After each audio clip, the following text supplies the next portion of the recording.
Hi, this is Superintendent Matt Grose reporting on the July 19th school board meeting.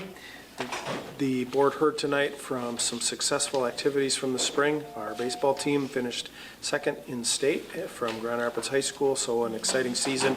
And we also had state entrants in girls track and boys track, so fun to see our students excelling.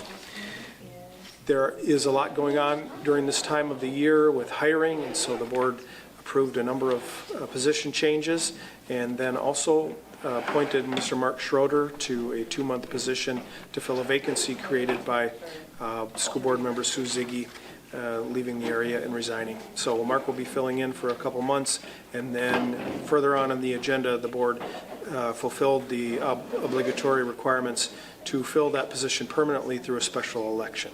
So that filing period is open soon, and interested community members can file to fill that seat. A number of agreements for early childhood, as well as our partners at the City of Cohasset, related to the building project that we shared, and that's an exciting collaboration that we have with them. We're grateful and hopeful for the future there as well.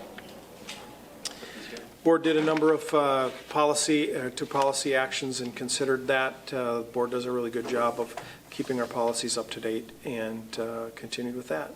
Thank you.